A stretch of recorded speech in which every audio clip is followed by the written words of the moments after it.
Madam مجھے ایک بات پوچھنا ہے۔ اس روز وہ کلاس کے بعد میڈم مصباح کے پاس گئی تھی۔ جی ضرور پوچھئے۔ میڈم بہت توجہ سے اس کی طرف پلٹی تھیں۔ وہ میم مجھ سے نماز نہیں پڑھی جاتی، تو خیر ہے؟ ہاں کیوں خیر نہیں ہے؟ اٹس اوکے، اگر آپ نہیں پڑھ سکتی تو۔ محمل کو لگا منو بوجھ اس کے کاندھوں سے اتر گیا ہو، وہ ایک دم کسی قید سے آزاد ہوئی تھی۔ وہی تو میم، میں باقی نیکیاں کر لوں، قرآن پڑھ لوں، ٹھیک ہے نا، نماز پڑھنا بہت ضروری تو نہیں ہے؟ نہیں اتنا ضروری تو نہیں ہے، اگر آپ نہیں پڑھنا چاہتی تو نہ پڑھیں۔ میم کوئی فرق تو نہیں پڑے گا نا؟ قطعاً فرق نہیں پڑے گا، یہ بالکل آپ کی اپنی مرضی پہ بات ہے۔ اوہ اوکے، وہ بے حد آسودگی سے مسکرائی۔ مگر میڈم مصباح کی بات ابھی ختم نہیں ہوئی تھی۔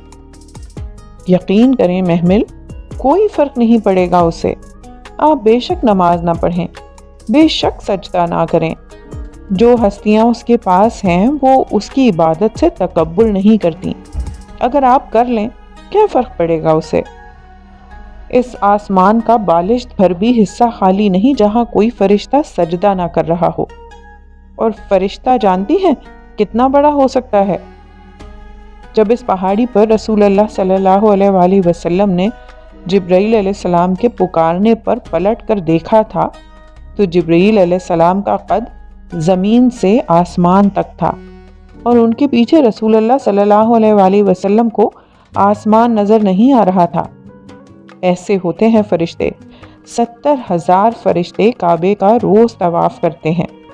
یہ تعداد عام سی لگتی ہے، مگر جانتی ہو جو 70,000 فرشتے روز طواف کرتے ہیں ان کی باری پھر قیامت تک نہیں آئے گی۔ اس رب کے پاس اتنی لاتعداد ہستیاں ہیں عبادت کرنے کے لیے، آپ نماز نہ بھی پڑھیں تو اسے کیا فرق پڑے گا؟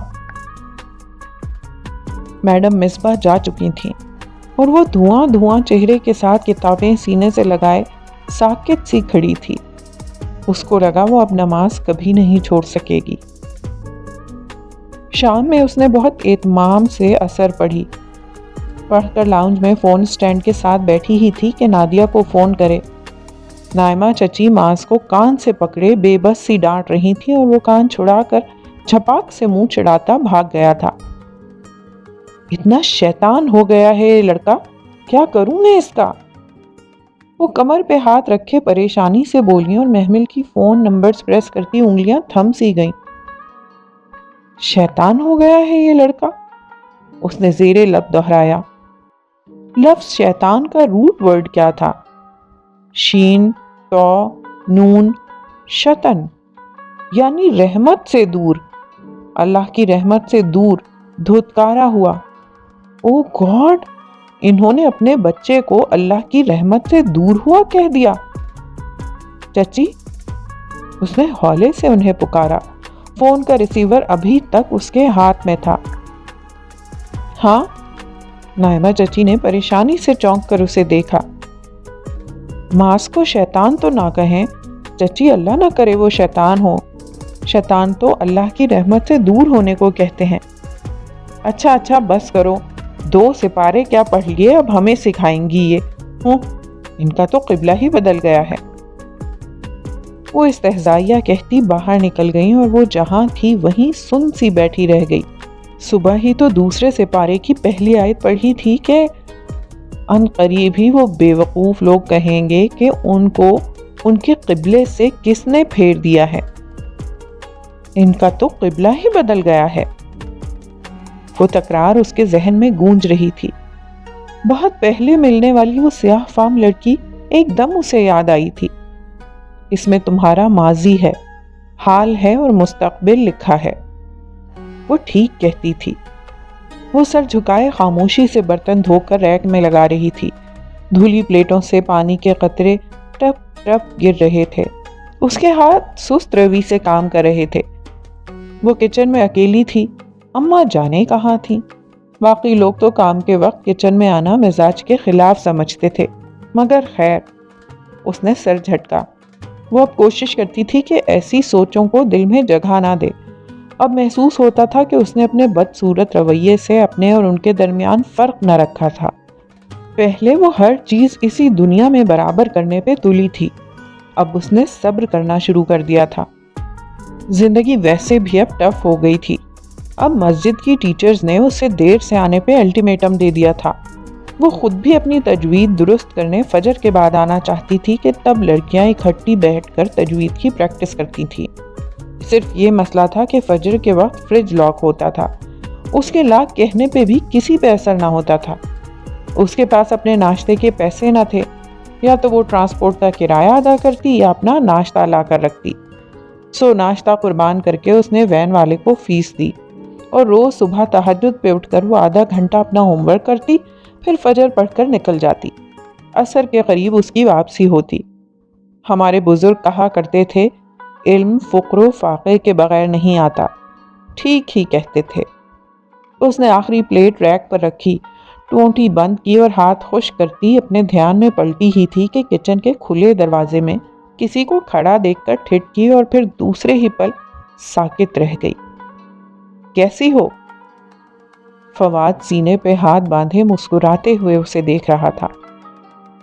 وہ گنگ سی بنا پلک جھپکے اسے دیکھے گئی۔ یہ کب واپس آیا؟ تم بہت یاد آئی محمل، میں ایک بہت بڑی سازش کا نشانہ بنا ہوں۔ اماں اماں، وہ ایک دم بلند آواز میں پکارنے لگی۔ خون ابلنے لگا تھا، اسے محسوس ہوا اس کا جسم کپکپا رہا تھا۔ کیا ہوا؟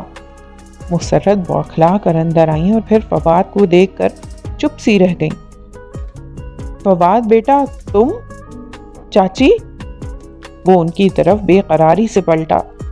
میرے ساتھ بہت بڑی سازش ہوئی ہے، یہ سب اس ASP کا کیا دھرا ہے۔ میں بھلا محمل کے ساتھ ایسا کر سکتا ہوں؟ محمل تم…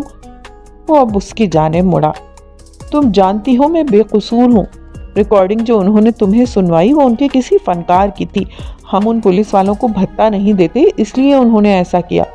تم یاد کرو، تم نے خود کہا تھا کہ تم سائن کروانے چلی جاتی ہو۔ میں نے اگر سودا کیا ہوتا تو میں تمہیں مجبور کرتا۔ وہ ایک دم چونکی۔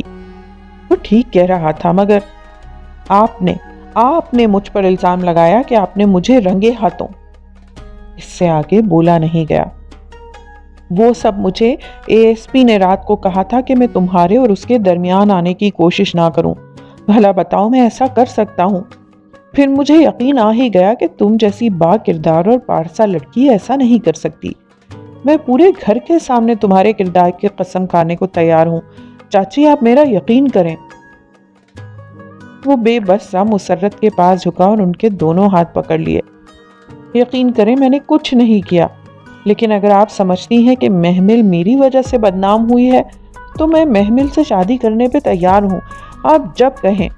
آغا جان دھوم دھام سے محمل کو اپنی بہو بنائیں گے۔ آپ ہاں تو کریں۔ ایک دفعہ محمل سے میری شادی ہو جائے، پھر ہوگی کسی کو پورے خاندان میں ہمت کہ وہ محمل پہ انگلی اٹھا سکے؟ ہم ہر وہ انگلی کاٹ دیں گے، اللہ گواہ ہے چچی، ہم ایسا ہی کریں گے۔ فواد تم سچ کہہ رہے ہو؟ فرتے جذبات سے مسرت کی آنکھوں سے آنسو ابل پڑے۔ وہ جو ساکت سی سلیب کا سہارا لیے کھڑی تھی ایک دم بھاگتی ہوئی باہر نکل گئی۔ اس نے رات کا کھانا نہیں کھایا، بس سر منہ لپیٹے پڑی رہی۔ باہر سے چہل پہل کی آوازیں آ رہی تھیں، ہنسی مذاق، باتیں، شور، قہقہے۔ دعوت کی طرح کا سما تھا۔ اشتہا انگیز کھانوں کی مہک اس کے کمرے تک آ رہی تھی، مگر اس کا کسی چیز کے لیے دل نہ چاہ رہا تھا۔ وہ چت لیٹی دیر تک چھت پہ گھومتے پنکھے کو دیکھتی رہی تھی۔ تینوں پر گول گول گھوم رہے تھے، بار بار ایک ہی مدار کے گرد چکر کاٹتے، آخر میں وہیں پہنچ جاتے جہاں سے چلے تھے۔ وہ بھی وہیں پہنچ گئی تھی۔ صبح پریئر ہال کی کشادہ سفید سیڑھیاں وہ ننگے پاؤں سست روی سے اتر رہی تھی۔ سفید شلوار قمیص کے اوپر پنک سکارف نفاست سے اوڑھے، ایک ہاتھ ریلنگ پہ رکھے وہ جیسے پانی پہ چلتی غائب دماغی سے نیچے آئی تھی۔ پریئر ہال کے گلاس ڈورز بند تھے، شیشوں کے پار تازہ صبح اتر رہی تھی۔ اس کو آج کچھ بھی اچھا نہیں لگ رہا تھا۔ وہ چپ چاپ اپنی جگہ پہ آئی، بیگ ڈیسک پہ رکھا اور گرنے کے انداز میں بیٹھی۔ اگر کالج ہوتا تو یقیناً وہ آج نہ آتی۔ اتنی ڈپریسڈ ہو گئی تھی کہ وہ پڑھ نہ سکتی تھی۔ مگر وہ کالج نہ تھا، نہ ہی وہ پڑھنے آئی تھی، وہ تو سننے آئی تھی۔ بعض چیزیں اتنی حیرت انگیز ہوتی ہیں کہ انسان ان پہ حیران ہونا ترک کر دیتا ہے۔ وہ معجزانہ کتاب بھی ایسی ہی تھی، عاجز کر دینے والی، محبود کر دینے والی۔ وہ جو سوچتی تھی اس کتاب میں لکھا آ جاتا تھا۔ اب محمل نے حیران ہونا ترک کر دیا تھا۔ اسے لگا وہ اب کبھی حیران نہ ہو سکے گی، مگر آج کی آیات پہ وہ پھر چونکی تھی۔ اور لوگوں میں سے کوئی ہے، اچھی لگتی ہے تمہیں اس کی بات دنیا کی زندگی کے متعلق؟ اس نے سر گھٹنوں پہ رکھ دیا اور بازو گھٹنوں کے گرد لپیٹ لیے، اور وہ اپنی بات پہ اللہ کو گواہ بنا لاتا ہے، جبکہ حقیقت میں وہ سخت جھگڑالو ہے۔ اس نے سر اٹھایا، چہرہ دائیں جانب گھمایا۔ پنک اسکارف میں ملبوس لڑکیاں سر جھکائے تیزی سے قلم پیپر پہ چلا رہی تھیں۔ وہاں کوئی نہیں جانتا تھا کہ اس کے دل پہ کیا گزر رہی ہے۔ کوئی نہیں سمجھ سکتا تھا کہ وہ کیا محسوس کر رہی ہے۔ بس وہی جانتا تھا جس نے یہ کتاب اس کے لیے اتاری تھی۔ اسے کبھی کبھی لگتا تھا یہ بس اسی کی کہانی ہے، کسی اور کی سمجھ میں آ ہی نہیں سکتا۔ اور لوگوں میں سے کوئی وہ ہے۔ اس نے دونوں کنپٹیوں کو انگلیوں سے سہلایا۔ اچھی لگتی ہے تمہیں۔ وہ آہستہ سے اٹھی، سپارہ بند کیا اور کچھ بھی لیے بغیر سیڑھیوں کی طرف بڑھی۔ اس کی بات وہ دھیرے دھیرے زینے چڑھ رہی تھی، دنیا کی زندگی کے متعلق۔ وہ آخری زینہ عبور کر کے راہداری کی طرف بڑھی، اور وہ اپنی بات پہ اللہ کو گواہ بنا لاتا ہے، جبکہ حقیقت میں وہ سخت جھگڑالو ہے۔ وہ تھکاوٹ سے باہر برآمدے کے سٹیپس پہ بیٹھ گئی۔ سامنے ہرا بھرا لان تھا۔ وہ ستون سے سر ٹکائے لان کے سبزے کو خالی خالی آنکھوں سے دیکھے گئی۔ یہ تو اس نے اپنے دل سے بھی نہ کہا تھا کہ اسے فواد کی بات اچھی لگی تھی۔ اس کی آفر دل فریب تھی، دلکش تھی۔ وہ اپنے دل سے اقرار کرنے سے ڈرتی تھی، مگر وہ تو نگاہوں کی خیانت بھی جانتا ہے، اس سے کیسے چھپ سکتی تھی کوئی بات؟ مگر اس نے اسے ڈانٹا نہیں، ذلیل نہیں کیا جیسے لوگ کرتے تھے، اس کا تماشا نہیں بنایا جیسے خاندان والے بناتے تھے، اس کی بات سنی انسنی نہیں کی جیسے نادیہ کرتی تھی۔ کوئی ڈانٹ ڈپٹ، لان تان نہیں، بس وہی ایک نرم مہربان انداز جس کی تڑپ میں وہ قرآن سننے آتی تھی۔ وہ ڈانٹتا ہی تو نہیں تھا، اس کی طرح کوئی سمجھاتا ہی نہ تھا، کوئی اس کی طرح تھا ہی نہیں۔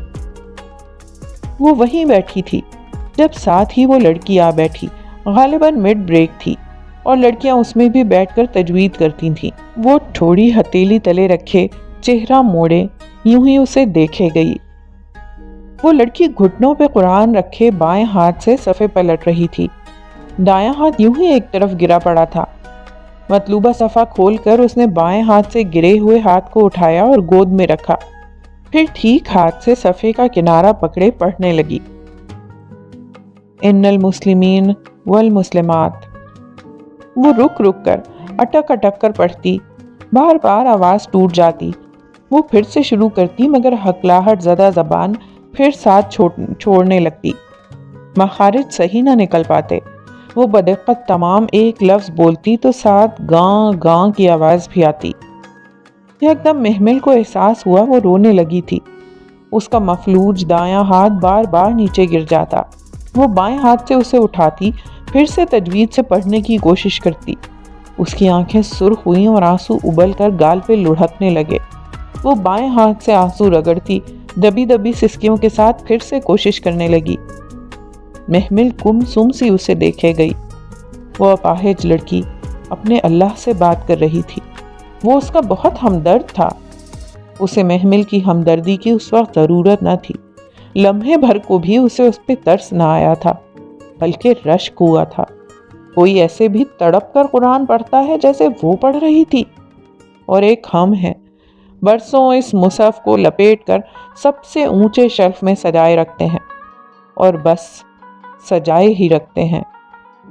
وہ اسی طرح ہتھیلی تھوڑی تلے دمائے، گردن پوری اس کی طرف موڑے، پلک جھپکے بنا اسے دیکھے جا رہی تھی۔ وہ پھر سے ہکلاتی زبان سے پڑھنے لگی، مگر ٹھیک پڑھا نہ جا رہا تھا۔ آنسو ٹپ ٹپ اس کی آنکھوں سے گر رہے تھے۔ دبی دبی سسکیوں کے درمیان وہ مسلسل استغفر اللہ کہتی جا رہی تھی۔ عام سی شکل کی اپاہج لڑکی، اسے بے اختیار وہ سیاہ فام لنگڑی لڑکی یاد آئی۔ وہ کتنوں کو سہارا دیے ہوئے تھا، اور وہ کتنے بد نصیب ہوتے ہیں جو تلاوت کی آواز سن کر کان بند کر لیتے ہیں۔ کبھی میں بھی ان بد نصیبوں میں تھی۔ وہ آہستہ سے اٹھی اور سر جھکائے چل دی۔ برآمدے کی سیڑھیوں پہ بیٹھی اپاہج لڑکی اسی طرح رو رہی تھی۔ وہ گیٹ بند کر کے اندر داخل ہوئی تو لان میں کرسیاں ڈالے تقریباً تمام کزنز بیٹھے تھے۔ فواد بھی ان کے ساتھ ہی تھا۔ وہ کسی بات پہ ہنس رہا تھا۔ شرٹ کا اوپری بٹن کھولے، قیمتی ریسٹ واچ پہنے، اس کے پرفیوم کی مہک یہاں تک آ رہی تھی۔ وہ کرسیوں کا دائرہ بنا کر بیٹھے تھے۔ یہ ندا تھی جو اس کی بات دلچسپی سے سن رہی تھی، جبکہ آرزو بھی اس دائرے میں لاتعلق سی بیٹھی تھی، اور فائقہ بھی، رضیہ پھپھو کی فائقہ، وہ بھی جیسے فواد سے احتراز برس رہی تھی۔ جیل جانے کے بعد بھلے تائی مہتاب جتنی تعویلیں پیش کرتی، فواد کی اہمیت اب وہ نہ رہی تھی۔ وہ کتابیں سینے سے لگائے سر جھکائے تیز تیز چلنے لگی۔ محمل؟ وہ برآمدے کے سٹیپ پہ تھی جب فواد نے بے اختیار پکارا۔ اس نے ایک پاؤں سیڑھی پہ رکھے گردن موڑی۔ وہ مسکرا کر اسے دیکھ رہا تھا۔ آؤ بیٹھو، مجھے کام ہے۔ روکھے تاثرات دے کر وہ برآمدے کا دروازہ پار کر گئی۔ لان میں بہت سی معنی خیز نگاہوں کا تبادلہ ہوا تھا۔ اس کی ہمت کیسے ہوئی کہ مجھے یوں سب کے سامنے بلائے؟ مائی فٹ! وہ پیر پٹکتی اندر آئی تھی۔ لاؤنج میں ہنسا نظر آیا تو ایک دم ٹھٹک کر رکی، پھر سر جھٹک کر اپنے کمرے کی طرف جانے لگی۔ محمل؟ اس کے قدم رک گئے مگر پلٹی نہیں۔ تمہیں فواد کی ہر بات پہ یقین ہے؟ مجھے آپ پہ بھی یقین نہیں ہے۔ اس کا گلا رونج گیا تھا۔ تیزی سے کہہ کر اس نے دروازہ کھولا اور پھر دھڑام سے اپنے پیچھے بند کیا۔ حسن نے تعصف و بے بسی سے چند لمحے ادھر دیکھا، پھر سست روی سے اوپر سیڑھیاں چڑھنے لگا۔ اس نے چمچہ ہلا کر پتیلی کا ڈھکن بند کیا، جھک کر چولہا قدرے آہستہ کیا اور واپس کٹنگ بورڈ کی طرف آئی جہاں سلاد کی سبزیوں کا ڈھیر تھا۔ وہ وہیں کھڑے کھڑے سر جھکائے کھٹ کھٹ سبزیاں کاٹنے لگی۔ ادھر ہو محمل؟ رضیہ پھپھو نے اندر جھانکا۔ محمل نے سر اٹھایا۔ آج اس نے پونی نہیں باندھی تھی اور بھورے لمبے بال شانوں پہ گر رہے تھے جنہیں اس نے کانوں کے پیچھے اڑس رکھا تھا۔ جی پھپھو۔ وہ آہستہ سے گویا ہوئی۔ یہ محمل کے اندر ایک واضح تبدیلی تھی۔ وہ پہلے جیسی بدلحاظ نہ رہی تھی، ورنہ پہلے تو اسے مخاطب کرتے ہوئے ڈر لگا کرتا تھا۔ میں نے سوچا ذرا تمہاری مدد کروا دوں۔ مسرت کو تو بھابھی نے دوسرے کاموں پہ لگا رکھا ہے۔ کوئی دکھ ہے بھلا، جب دیکھو بیچاری سے کام ہی کرواتی رہتی ہیں۔ تو کوئی بات نہیں پھپھو، ہمارا فرض ہے۔ وہ نرمی سے مسکرا کر پھر سے سبزی کاٹنے لگی تھی۔ یہ فواد رہا کب ہوا؟ پھپھو سامنے کاؤنٹر سے ٹیک لگائے رازداری سے گویا ہوئی۔ معلوم نہیں۔ ہاں، بڑا ظلم کیا اس نے تمہارے ساتھ۔ میرا تو مانو اس کی شکل دیکھنے کا دل نہیں کرتا۔ وہ سر جھکائے کھٹا کھٹ پیاز کاٹتی جا رہی تھی۔ آنکھوں میں سے آنسو گرنے لگے تھے۔ بڑا دل تھا میرا اپنی فائقہ کے لیے، مگر دل ایسا ٹوٹا کہ ادھر آنے کو ہی نہیں چاہتا۔ کتنے چہرے نکلتے ہیں نا لوگوں کے محمل۔ جانے دیں پھپھو، ان اللہ پڑھیں۔ فائقہ باجی کوئی کم تھوڑی ہیں، وہ کسی اچھے بندے کے قابل ہیں۔ اچھا ہی ہوا جو بھی ہوا۔ اسے پھپھو کے آزردہ چہرے کو دیکھ کر دکھ ہوا تھا۔ یہ پہلی دفعہ تھا کہ وہ اس کے ساتھ یوں بات کر رہی تھی، ورنہ پہلے تو درمیان میں محمل نے اتنی دیواریں کھڑی کر رکھی تھیں کہ انہیں پاٹنا ہی مشکل تھا۔ وہ اس کے ابا کی ایک ہی بہن تھیں۔ وہ کیوں لوگوں سے شکایت کرے؟ اس نے خود بھی تو کبھی بنا کر رکھنے کی کوشش نہیں کی تھی۔ ہاں وہ تو ٹھیک ہے، مگر اسی لمحے فواد نے کچن کا دروازہ کھولا۔ ان دونوں نے چونک کر ادھر دیکھا۔ محمل کے لب سختی سے بھنج گئے۔ وہ تیز تیز سبزی کاٹنے لگی۔ محمل، ایک کپ چائے مل سکتی ہے؟ یہ فارغ نہیں ہے، اپنی بہنوں سے کہہ دو باہر فارغ ہی بیٹھی ہیں۔ پھپھو نے نہایت بے رخی سے کہا۔ وہ چند لمحے کھڑا رہا اور پھر واپس مڑ گیا۔ حکم دیکھو کیسے چلا رہا ہے، تم ذرا بھی اس کی نہ سنا کرو۔ میرے بھی کتنے خواب تھے، ہمیں کوئی کمی تھوڑی ہے۔ فائقہ کے پاپا کے بزنس کا تو تمہیں پتا ہے، کروڑوں میں کھیلتے ہیں، ان کی طرح یتیموں کا مال نہیں کھاتے۔ میں یتیم نہیں ہوں پھپھو، میں بالغ ہوں، اور بلوغت کے بعد یتیمی نہیں ہوتی۔ وہ اب سلاد میں لیموں نچوڑ رہی تھی۔ ہاں ہاں، تمہیں پتا ہے ابھی فائقہ کے پاپا نے نیا گھر بنوایا ہے، دوسرا گھر تو پھر سے فرنش کر کے فائقہ کو جہیز میں دیں گے۔ محمل کی لیموں نچوڑتی انگلیاں تھمی۔ ایک خیال کے پیش نظر اس نے چونک کر سر اٹھایا۔ پھپھو؟ اس کا دماغ تیزی سے کام کر رہا تھا۔ آپ کو مدد کی ضرورت ہوگی نا، گھر شفٹ کیا ہے، آپ اکیلے کیسے کریں گی سب؟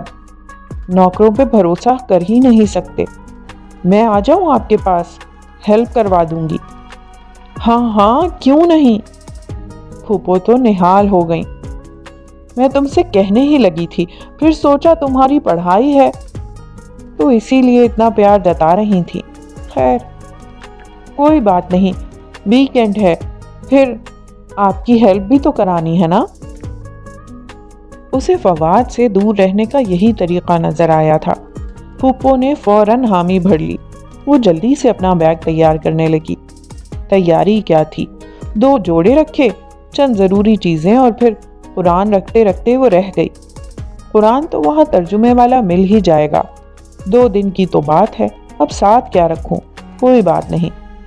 اس نے بیگ کی زپ بند کر دی۔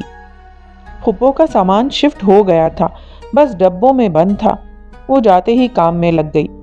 فائقہ تو ٹی وی میں ہی مگن تھی، ڈش بھی لگ گئی تھی اور وہ بہت شوق سے کچھ دیکھ رہی تھی۔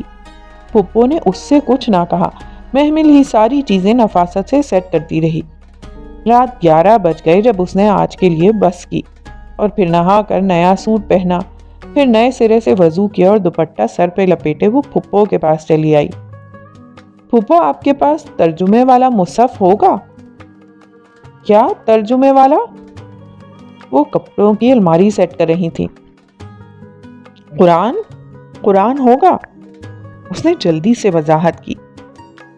ترجمے والا تو فائقہ کی دادی کا تھا پچھلے گھر میں، مگر وہ کسی نے مانگ لیا تھا، ترجمے بغیر والا ہوگا۔ اچھا چلیں وہی دے دیں۔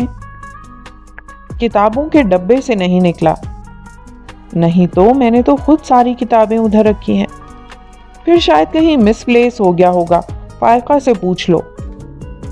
وہ پھر سے کام کرنے میں مگن ہو گئیں۔ وہ بے دلی سے فائقہ کے پاس آئی۔ فائقہ باجی آپ کے پاس قرآن ہوگا؟ میرے پاس؟ مجھے کیا کرنا ہے؟ وہ الٹا حیران ہوئی۔ اماں سے پوچھو، ان کو ہی پتا ہوگا۔ وہ مایوس سی خود ہی ڈھونڈنے لگی۔ کتابوں کے ریک کو پھر سے دیکھا، ایک ایک چیز چھان ماری، مگر قرآن نہ تھا نہ ملا۔ وہ اپنے کمرے میں آئی اور اپنا بیگ پھر سے کھولا۔ شاید کوئی معجزہ ہو جائے اور شاید اس نے قرآن رکھ دیا ہو۔ سارے کپڑے اوپر نیچے کیے، مگر وہ ہوتا تو ملتا۔ وہ پھر سے لاؤنج میں گئی۔ فائقہ باجی آپ کے پاس کوئی کیسٹ ہوگی تلاوت کی؟ نہیں۔ فائقہ نے لاپرواہی سے شانے جھٹکے۔ کوئی چینل ہوگا جس پہ تلاوت آتی ہو؟ تنگ مت کرو محمل، میں مووی دیکھ رہی ہوں۔ وہ اکتا کر رخ پورا ٹی وی کی طرف موڑ کر بیٹھ گئی۔ محمل تھکے تھکے قدموں سے واپس آئی اور پھر بیڈ پہ گر کر نہ جانے کیوں رونے لگی تھی۔ رات وہ بے چین سی سوئی۔ اگلا سارا دن کام کرواتے وہ مغموم اور بے چین رہی۔ کھانے کے بھی چند لقمے لے سکی، اسے کھایا ہی نہیں جا رہا تھا۔ ہفتے اور اتوار کے 2 دن اس کی زندگی کے جیسے بدترین دن تھے۔ اس کا بس نہیں چلتا تھا وہ اڑ کر گھر پہنچ جائے اور اپنا قرآن تھام لے۔ کوئی ایسا اتفاق تھا کہ رضیہ پھپھو کا ڈرائیور چھٹی پہ چلا گیا اور وہ اب ان کے میاں نفیس انکل سے کہہ بھی نہیں سکتی تھی۔ گھر سے بھی نہیں کوئی دے کر جائے گا، وہ جانتی تھی۔ اللہ اللہ کر کے اتوار کی رات گھر سے گاڑی اسے لینے آئی۔ پھر جس لمحے وہ گھر میں داخل ہوئی، بجائے کہیں اور جانے کے، بجائے کسی اور سے ملنے کے، وہ بھاگ کر اپنے کمرے میں گئی، شیلف پر بیگ ایک طرف ڈالا اور شیلف پر سے قرآن اٹھا کر سینے سے لگا لیا۔ اسے لگا اب وہ زندگی بھر قرآن کے بغیر کہیں نہیں جا سکے گی۔ لوگ چابی، بٹوا اور موبائل کے لیے آتے ہیں، قرآن کے لیے کوئی واپس نہیں آتا، نہ جانے کیوں۔ محمل، اماں پکارتی ہوئی آئیں تو اس نے آنسو خشک کیے اور اپنے مصحف کو احتیاط سے شیلف پہ رکھا۔ محمل یہ لو۔ اماں نے دروازہ کھولا اور ایک خط کا لفافہ اس کی طرف بڑھایا۔ تمہاری ڈاک آئی تھی کل۔ میری ڈاک؟ اس نے حیرت سے لفافہ تھاما۔ مسرت جلدی میں تھی، لفافہ دے کر پلٹ گئی۔ اس نے الجھتے ہوئے لفافہ چاک کیا اور اندر موجود کاغذات نکالے۔ وہ اسکالرشپ تھا جو اس کو دیا گیا تھا، انگلینڈ میں اعلیٰ تعلیم کا اسکالرشپ۔ وہ بے یقینی سے اسے دیکھ رہی تھی۔ محمل، تمہاری ڈاک آئی تھی، کیا یہ وہ اسکالرشپ تھا؟ کھانے کی میز پر آغا جان نے پوچھا تو یکدم سناٹا چھا گیا۔ محمل نے جھکا ہوا سر اٹھایا۔ سب ہاتھ روک کے اسے ہی دیکھ رہے تھے۔ جی، اسے اپنی آواز کہیں دور سے آتی سنائی دی، خوشی یا جوش سے خالی آواز۔ تو کلاسز کب اسٹارٹ ہوں گی؟ آغا جان بات کرنے کے ساتھ ساتھ چمچہ کانٹا پلیٹ میں کھڑکا رہے تھے۔ باقی سب دم سادھے محمل کو دیکھ رہے تھے۔ بلا شبہ وہ ایک بڑی خبر تھی۔ ستمبر میں۔ تمام اخراجات وہی اٹھائیں گے؟ جی۔ وہ بھی جواب دینے کے ساتھ ساتھ کھانے لگی تھی۔ ڈائننگ ہال میں اب اس کے چمچے کی آواز بھی آ رہی تھی۔ Very good. انگلینڈ میں اسکالرشپ؟ محمل انگلینڈ چلی جائے گی؟ سرگوشیاں اور چیمگوئیاں شروع ہو چکی تھیں۔ اس نے سر جھکائے خاموشی سے کھانا ختم کیا، پھر کرسی دھکیل کر اٹھی اور بنا کچھ کہے ڈائننگ ہال سے چلی گئی۔ اسے نہیں معلوم تھا کہ وہ خوش تھی یا ناخوش۔ اسے ایک نئی زندگی گزارنے کا موقع مل رہا تھا، اسے خوش ہونا چاہیے، لیکن پھر یہ ناخوشی، دل ڈوبنے کا یہ احساس، شاید یہ اس لیے تھا کہ اس صورت میں اسے علم الکتاب اور مسجد چھوڑنی پڑے گی، قرآن کی تعلیم ادھوری رہ جائے گی۔ لیکن وہ تو میں بعد میں بھی کر سکتی ہوں، انگلینڈ جانے کا موقع بعد میں نہیں ملے گا۔ انہی سوچوں میں گم نیند نے اسے آ لیا۔ صبح کلاس میں سپارہ کھولتے وقت اسے امید تھی کہ آج کے سبق میں اس کے اسکالرشپ کے بعد کے خیالات کے متعلق آیات ضرور آ جائیں گی، لیکن آج کی آیات سورہ بقرہ میں بنی اسرائیل کے کسی قدیم قصے کی تھیں۔ یہ پہلی دفعہ ہوا تھا کہ اسے اس کا جواب نہیں مل رہا تھا، اور وہ واقعہ جو بیان کیا جا رہا تھا وہ بھی قدرے ناقابل فہم تھا، بلکہ تھا نہیں، اسے لگا تھا۔ وہ اسکالرشپ بھلا کر اس واقعے میں ہی الجھ گئی۔ واقعہ کچھ یوں تھا کہ جب طالوت کا لشکر جالوت سے مقابلے کے لیے نکلا تو راستے میں آنے والی ایک نہر میں ان کے لیے آزمائش ڈال دی گئی۔ اللہ نے اس نہر کے پانی کو سوائے ایک چلو کے پینے سے منع کیا، تو جو لوگ پانی پی گئے وہ نہر پہ بیٹھے رہ گئے، اور جنہوں نے چلو سے پانی نہ پیا وہ آگے نکل گئے۔ اور انہی میں حضرت داؤد علیہ السلام تھے، جنہوں نے جالوت کو قتل کر کے اس کو اپنے انجام تک پہنچایا۔ پوری تفسیر سن کر بھی اسے سمجھ نہ آیا کہ بھلا نہر کا پانی کیوں نہیں پینا تھا؟ پانی تو حرام نہیں ہوتا، پھر کیوں؟ وہ پورا دن یہی سوچتی رہ گئی، یہاں تک کہ رات جب میٹھا لینے کچن میں آئی تو بھی یہی سوچ رہی تھی۔ کچن خالی تھا۔ اس نے فریزر کا ڈھکن کھولا، سویٹ ڈش کے 2 ڈونگے نکالے، ٹرے میں رکھے اور ٹرے اٹھائے باہر آئی۔ تلاوت کی آواز اس کی سماعت میں یوں ہی گونج رہی تھی۔ پھر جب طالوت اپنے لشکروں کے ساتھ جدا ہوا، وہ ٹرے اٹھائے ڈائننگ ہال میں آئی۔ اونچی پونی جھکے سر سے اور اٹھ جاتی تھی، کندھوں پہ پھیلایا دوپٹہ اور شفاف چہرے پہ سنجیدگی لیے اس نے ٹرے ٹیبل پہ رکھی۔ سب وقفے وقفے سے اسے ہی دیکھ رہے تھے، متاثر، جلن زدہ نگاہیں۔ اس نے کہا، بے شک اللہ تم کو آزمانے والا ہے ایک نہر کے ساتھ۔ وہ خاموشی سے ٹرے سے ڈونگے نکال رہی تھی۔ پہلا ڈونگا اس نے آغا جان کے سامنے رکھا۔ تو جو کوئی اس نہر سے پیے گا وہ مجھ سے نہیں ہے۔ دوسرا ڈونگا دونوں ہاتھوں میں ہی اٹھا کر اس نے ٹیبل کے وسط میں رکھا۔ اور جو کوئی اس نہر سے نہ پیے گا سوائے اپنے ہاتھ کے ایک چلو بھر پینے کے، وہ بے شک مجھ میں سے ہے۔ اس نے آخری ڈونگا ٹیبل کے آخری سرے پہ رکھا اور واپس اپنی کرسی پر آئی۔ تو سوائے چند ایک کے انہوں نے اس نہر میں سے پی لیا۔ سب سویٹ ڈش شروع کر چکے تھے۔ شیشے کے پیالوں اور چمچوں کے ٹکرانے کی آوازیں وقفے وقفے سے آ رہی تھیں۔ ان آوازوں کے درمیان وہ مدھم مہربان آواز بھی اس کے کانوں میں گونج رہی تھی، اور وہ تو ابھی تک دور کہیں اس آواز میں ہی کھوئی تھی۔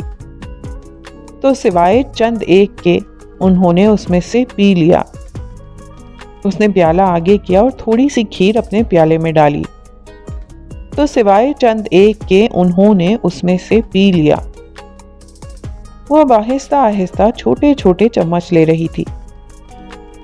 تو تمہیں کب تک جانا ہوگا محمل؟ آقا جان نے پوچھا تو یکدم پھر سے ہال میں سناٹا چھایا۔ چمچوں کی آواز رک گئی۔ بہت سی گردنیں اس کی طرف مڑی۔ اس نے سر اٹھایا۔ سب اس کی طرف متوجہ تھے۔ اگست کے اینڈ تک، یعنی تم ستمبر سے پہلے تک نہیں ہوگی؟ نہیں؟ کیا مطلب؟ آغا جان چونکے۔ میں نہیں جا رہی۔ اس نے چمچ واپس پیالے میں رکھا اور نیپکن سے لب صاف کیے۔ کیا مطلب؟ تم اتنا بڑا اسکالرشپ چھوڑ دو گی؟ فضا چچی نے تحیر سے کہا تھا۔ میں چھوڑ چکی ہوں۔ مگر کیوں؟ وہ نیپکن ایک طرف رکھ کر اٹھ کھڑی ہوئی۔ کیونکہ ہر جگہ رکنے کے لیے نہیں ہوتی۔ اگر میں نے اس نہر سے پانی پی لیا تو میں ساری عمر اسی پر بیٹھی رہ جاؤں گی اور طالوت کا لشکر دور نکل جائے گا۔ بعض حلال چیزیں کسی خاص وقت میں حرام ہو جاتی ہیں۔ اگر اس وقت آپ اپنے نفس کو ترجیح دیں تو خیر کا کام کرنے والے لوگ دور نکل جاتے ہیں۔ میں نہر پہ ساری عمر بیٹھی نہیں رہنا چاہتی۔ مجھے وہ داؤد بننا ہے جو جالوت کو مار سکے۔ وہ سوچ کر رہ گئی اور کہا تو بس اتنا، مجھے ابھی قرآن پڑھنا ہے، اور تیز تیز قدم اٹھاتی باہر نکل گئی۔